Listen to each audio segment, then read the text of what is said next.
Carl, if you were in power Oh God. in the UK, Yeah. as someone who spends a lot of time thinking and perhaps even lamenting about the state of the UK and the direction it's going in, what would you change or implement?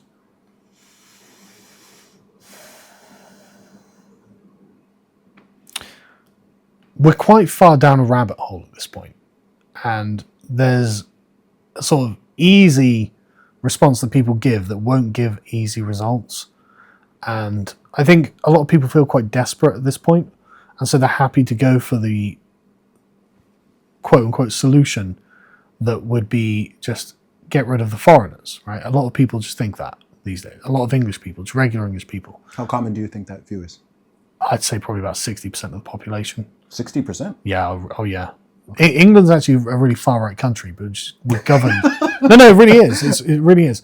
It's just we're governed very liberally, and because we're patient and polite people, we don't tend to cause a fuss.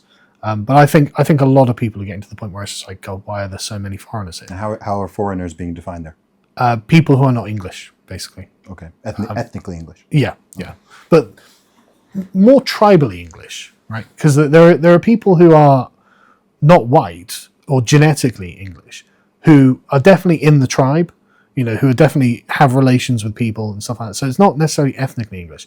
It's more tribally, people like your neighbors, But there are colonies of foreign ethnicities who are not part of the tribe and who were people who are being protested with the Southport riots. This is why they went after a mosque, because the Islamic community doesn't seem to have integrated into the English community. Whereas there are a lot of Caribbean people or whatever who are integrated into the English community because they've got nowhere else to go. They live here and stuff like that. So it's not that people are racist in the sort of way that liberals mean it, but they are kind of tribalist, and they kind of want their friends and their tribesmen to stay, but they want the enemy tribes to go. I wouldn't do anything like that because, you'd be creating a load of injustices. A lot of these people were invited here by the government legally, right? And so it would mean that we would end up essentially disgracing ourselves in the same way that Germany did in World War II. And you don't want that hanging over the head of future generations. Because I say this as someone who lived in Germany for 8 years. One beer in, as an Englishman talking to a German, we're talking about World War II. Yeah. I was like 17. I was like, I don't care about World War II. Why are you talking about it? You weren't there, and I was a liberal at the time, so I was just like, why are we talking about this? But it's a collective guilt they carry with them. We don't want that. So, but the problem is that England in particular is overpopulated at the moment. There are just too many people here because... Defined how? In the last, since 1997, something like 15 million people have settled here. So the population has grown by 15 million. And you see it in the housing market, you see it in the infrastructure, you see it in the fact that wages have been flat. Wages can't grow when there's an influx of foreign labour to compete in the market.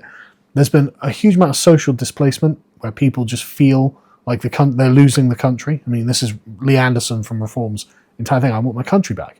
They feel that things have got out of control. And so I think the best thing that the first policy that should be taken is to break the lazy dependence on foreign labour, and we've had 25 years of immigration, we don't need any more, right? If 15 million new people doesn't solve whatever problems immigration was supposed to solve, then that's not the solution to it. So I think we should just stop inflowing immigration at this point. And completely? Yeah, completely. No more immigration? No, we've had 25 years of millions of people who've come in, and it's the system is creaking. The system itself is creaking, and so that just has to stop. It doesn't have to be permanent. It just has to be a moratorium. Yeah, a moratorium for as long as it takes,